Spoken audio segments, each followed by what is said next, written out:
economic resilience despite external pressures. That's the state of China's economy according to the latest data from the National Bureau of Statistics. For more insight into China's economy, let's turn to Zhou Mi. He's a senior researcher at the Chinese Academy of International Trade and Economic Cooperation in Beijing. Welcome to the show. Great having you. Let's start off with, please, could you break down the key figures in China's monthly report? What does this tell us about the overall resilience of the economy? Well, if you're looking at the data, I think that China's economy is still very resilient compared with maybe the first 3 months. The April is a little bit down, but I don't think it's a problem about the change of the trend of the development. While if you are looking at the domestic factors, like for the manufacturing, they're still growing. Maybe the consumption and production of some the core energy and the crude oil is decreased, but also the LNG and other electricities are increased. So when we are looking at the fuels, they are still very strong. And if you're looking at the external trade with other countries, I think that China's export is still very resilient. So it's provide us with so many new opportunities that we can continue to do business with our trading partners. So I would say that if you're looking at the general trend of the economy in the April, maybe the market is waiting for some window that they slow down the development expectation, but they still have a very strong demand side from the domestic market and our trade partners. And how is China managing to keep factory output steady despite U.S. tariffs? Well, it is true that the market is trying to respond about the demand, but I think that if you're looking back in the history, we have suffered so much on the global financial crisis, the COVID, and other bad times. But it is not just we waiting for the recovery of the economy. What we have been doing is just as usual. I think that is we are going to update our technology and trying to improve our position in the global value chain. So many of the new development, like the higher quality products, are produced in the recent months. And if you are looking at the structure of the production, I think that new energy vehicles and some of the robots for the industries and the factories, and also some of them are used in the household. I would say these kind of things are increased double digits or even more than 50% compared with last month. I think that is really our kind of idea that we improve the innovation and higher quality development.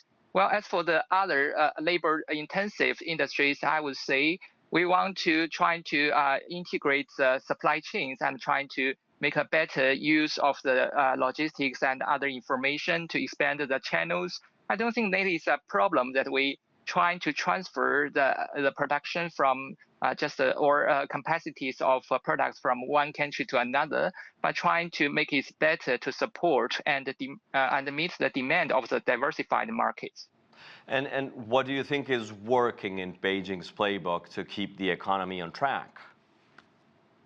Well, yeah, it's really big issues for us to deal with employment. I mean, that we are trying to support the small and medium-sized enterprises. Well, I would say that in the main, we have reached some deal with the United States. It is a good start. So we are going to trying to continue with this mechanism. I mean, that is not very easy, but we have to do with that because the biggest economies in the world have to do something, not just trying to benefit ourselves, but also trying to stabilize the global supply chains. So in this regard, I would say from the government efforts, we are trying to address the challenges, especially for the weakest part of the economies, not only for China, but also for our trading partners. And on the other hand, we encourage the use of the technology, trying to upgrade the supply chains and the industrial chains. And how much of a drag are U.S. tariffs, like really, on China's broader economic goals? Well, the tariffs really matter. I mean, because the United States is one of our main trading partners. Although if you're looking at April data, our trade with the United States decreased a little bit, not that much, but it has a very important impact on the exporters' attitudes towards the trade between our two countries. So some of these companies have stopped or suspended the trade with their trading partners like the retailers of United States in April. And I think this is really a big pressure for them to keep the warehousing in a good levels and trying to make better use of the resources and in the previous supply chains. But I would argue that after the deal, many this trade has been recovered, and they continue to do the business with retailers and wholesalers of United States. I mean, that is not easy, but it's really are trying to give some of this impact for the companies who are going to continue with relation with United States. And on the other side, I would say that many exporters of China are trying to look at what they can do to support the industrialization and urbanization in other trading partners.